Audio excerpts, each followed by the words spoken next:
उपराष्ट्रपति के पद से जगदीप धनखड़ ने अचानक से ही इस्तीफा दे दिया। अब उनके उत्तराधिकारी की दौड़ शुरू हो गई है।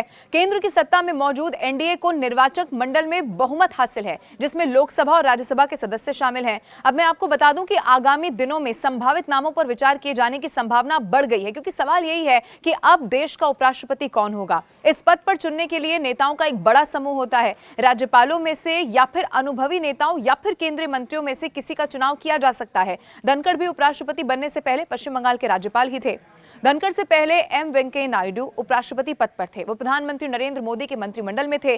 पार्टी ने 2017 में उन्हें उपराष्ट्रपति पद के लिए चुन लिया था। नायडू बीजेपी के अध्यक्ष भी रह चुके हैं। मैं आपको यह भी बता दूं, न्यूज एजेंसी पीटीआई के मुताबिक अगले उपराष्ट्रपति को लेकर बीजेपी के एक नेता ने बताया कि हम अभी इस पर विचार कर रहे हैं, लेकिन मेरा मानना है कि पार्टी किसी ऐसे व्यक्ति को चुनेगी जो कि ठोस विकल्प हो और जिस पर कोई विवाद ना हो। उन्होंने कहा कि पार्टी का कोई अनुभवी व्यक्ति पसंदीदा विकल्प हो सकता है।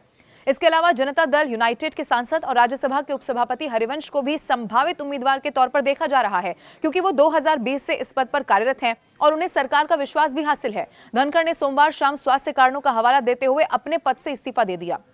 राष्ट्रपति द्रौपदी मुर्मू को भेजे गए अपने इस्तीफे में धनखड़ ने क्या कहा, यह भी मैं आपको बताती हूं।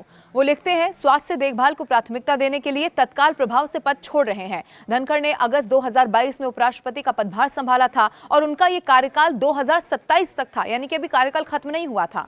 इधर राज्यसभा के सभापति के रूप में अपने कार्यकाल में धनखड़ का विपक्ष के साथ कई मर्तबा टकराव हुआ, जिसने उन पर महाभियोग चलाने का सूचित प्रस्ताव तक पेश कर दिया था। उन्हें हटाने का प्रस्ताव बाद में राज्यसभा के उपसभापति हरिवंश ने खारिज कर दिया था। ये प्रस्ताव स्वतंत्र भारत में किसी मौजूदा उपराष्ट्रपति को हटाने का पहला मामला ऐसा सामने आया।